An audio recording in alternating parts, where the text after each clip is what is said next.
ازيكم يا حبايبي؟ عاملين ايه؟ كل سنة وانتم طيبين. ربنا يجعله رمضان سعيد علينا وعليكم. اللهم ارحم امواتنا يا رب، وارحم اموات المسلمين، وارحم امي وارحم ابويا، واجمع ما بينهم واسكنهم الفردوس الاعلى. اللهم صل وسلم وبارك عليك يا حبيبي يا رسول الله. بصوا بقى الجمال وبصوا الحلاوة. اقسم بالله اول مرة اعمل كحكة بالجمال والحلاوة والذوبان ده. والله العظيم الكحكة دايبة دوب ده، يعني والله العظيم لو مسكناها تتفرفت.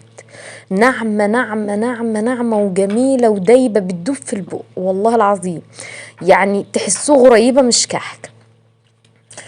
بصوا انا بحبه كده. يعني ماما كانت عاملاه مرة برضو كده، فبصراحة انا بحبه كده. فهو بيبقى جميل قوي، ويعني لو عايزاه اخشن شوية عادي في ايديكي قللي السمنه مثلا 50 جرام. لو عايزاه زي كده دايب دوب كده اعمليه بنفس الطريقه اللي انا عامله دي. انا بصراحه المره دي عملته عجوه وملبن، الاتنين تحفه، الاتنين تحفه. هنا بقى عملت ايه؟ عملت الكحك. بصوا هو ده شكله، بس انا عندي النار من فوق كانت عاليه شويه، ففي كحك فرقع شويه من فوق، لان النار من فوق كانت عاليه. المفروض ان انت ما تعليش النار من فوق. المهم انا عملت ايه؟ انا جبت كده نص كيلو عجوه. خدت النص كيلو عجوه دعكتها حلوه قوي. ما تحطهاش على النار ولا حاجه، هي مش مستاهله. انا بجيبها عجوه كده من عند العطار سايبه، بحط عليها معلقتين سمسم، وبحط رشه فانيليا، ومعلقتين سمنه بلدي. عارفه معلقتين السمنه البلدي دي هيخلوا الكحكايه بتاعتك كلها كأن طعمها بالسمنه البلدي. ماشي. عملت ايه بقى؟ قعدت كده بايدي وقعدت ايه ادعك فيهم جامد ونطره فانيليا، وقعدت ايه ادعك فيهم جامد، وفي الاخر هعملهم كور واحطهم على صينيه. كده انا بجهز اول حاجه الحشوه. قبل ما اعمل الكحك بجهز الحشوه، بتسهل عليا وبتبقى جميله وحلوه جدا. بفضل بقى ادعك فيها كويس قوي، بتطرى وبتبقى ملبن. امشي بس على الطريقه دي والله العظيم ما هتندمي. رشه فانيليا، معلقتين سمسم، معلقتين سمنه بلدي، وبتدعكي العجوه، وبعدين بتعملها كور على صينيه. بتسهل عليك كل حاجه. وكده يبقى خلصنا من حشوه العجوه. تعالوا بقى نشوف هنعمل حشوه الملبن ازاي. نفس الصينيه هحط فيها نص كيلو ملبن، وهحط معلقتين سمسم ورشه فانيليا ومعلقتين سمنه بلدي. والله العظيم البنبل عمره ما هينشف منك. وبحط رشة فانيليا عمره ما هينشف منك، وعمره ما هتلاقيه ناشف كده وبيعض وبيقرقش كده. عمره والله العظيم عمره والله. وايه، وهتلاقي ريحته سمنة بلدي. هتحس ان الكحك كله سمنة بلدي بسبب معلقتين السمنة البلدي اللي انت حطاهم على البلبل. وتقعدي بقى تدعكي ورشة فانيليا ومعلقتين سمسم، وبرده كوريه وعينيه في جنب. تعالي بقى هنا نعمل الكحكة. دول عندي كيلو ونص دقيق، عليهم ب5 جنيه سمسم متحمص، عليهم معلقتين سكر بودرة، ومعلقة بيكنج باودر. ماشي. ورشة ملح، معلقتين سكر بودرة ومعلقة بيكنج باودر ورشة ملح. تمام. هقلب بقى الكلام ده كله كده مع بعض. ومعلقه نشا كبيره. النشا دي ما بتخلقهوش يلزق في سقف حنكك وانت بتاكلي الكحكه، بتخليه كده ومش بيبقى مكلكح كده في زورك وانت بتاكليه، بيخليه بصوا دايب دوب. فما تخافيش من معلقه النشا. حطي معلقه نشا هرميه حلوه كده وانزلي بيها، ورشه ملح، ومعلقه بيكنج باودر كبيره ومعلقتين سكر بودره. بس هو ده الخليط الجاف. هتركني بقى الحله دي في جنب. وتعالي بقى ايه نعمل السمنه بحط على الكيلو 550 جرام سمنه.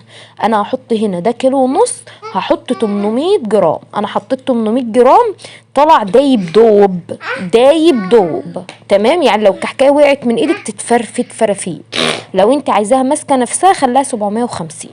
تمام، عشان نبقى صراحه مع بعض. فهنا بقى اهوت بوزن بالميزانه كده، كل حاجه بالميزان عشان ايه متلخبطيش. اول ما اوزن 800 جرام هاخدها واروح جايه رايحه على النار، موطيه النار خالص، وطبق جنبي فيه معلقه دقيق. اخد معلقه سمنه واجسه على الدقيق. اول ما الاقي السمنه بتفور على الدقيق اقوم طافيه واخده السمنه ورايحه على الدقيق بتاعي. بصوا السمنه بتفور فور. السمنه بتفور فور في الدقيق. بصوا دي اسمها بقى ايه؟ السمنه المقدوحه. ده كحك بالسمنه المقدوحه. بعمل كده بصوا السمنه الروابي بالقشطه دي كانك والله العظيم عاملاها بالسمنه البلدي. الريحه كانت قلب الدنيا، الريحه قلب الدنيا وريحته فظيعه. ده الطبق اللي انا كنت بختبر بيه السمنه. بجيب طبق فيه معلقه دقيق من الخليط ده وافضل كل شويه اخد من السمنه واحط على الدقيق لحد ما الاقي ايه؟ السمنه بتفور على الدقيق. اقوم واخداها ورايحه ايه؟ قلبها على الحله ايه؟ بتاعه الدقيق على طول. خلي بالك من التركات دي، اهم حاجه بقى طول ما انت بتبسي في الكحك حلو ويطلع ناعم منك. يعني انت تبسي في الكحك كده حبه حلوين، تبسي بيطلع ناعم منك وبيطلع جميل قوي. فالبس ده حاجه مهمه. بعد ما بس الكحك بقى شويه حلوين كده افضل ابس لحد ما الاقيه كله شرب السمنه وبقى كله شرب منها. اقوم عامله ايه بقى؟ اقوم واخده نص كوبايه لبن زي دمعه العين، حاطه فيهم كيس خميره معلقه كبيره خميره فوريه، معلقه كبيره خميره فوريه، واقوم مدوباهم كده. بصوا هي كده اتفعلت معايا، بقوم نازله بيها. دي نص كوبايه لبن. يبقى اول حاجه حطينا نص كوبايه لبن. انا هحط كوبايه ونص لبن، هحط كوبايه ونص لبن. تمام زي ما انت شايفه كده. هحط كمان اهوت لبن وافضل اقلب بقى كده. انا مش بعجن، انا بخلي بس العجينه تشرب اللبن، لكن انا مش بعجن خالص. الكحك ما بيتعجنش.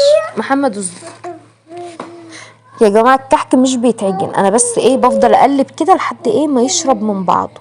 بصوا والله العظيم الريحه كانت فظيعه وجميله. انا هنا بقى بختبر العجينه، فهحط لها كمان ايه؟ شويه ميه.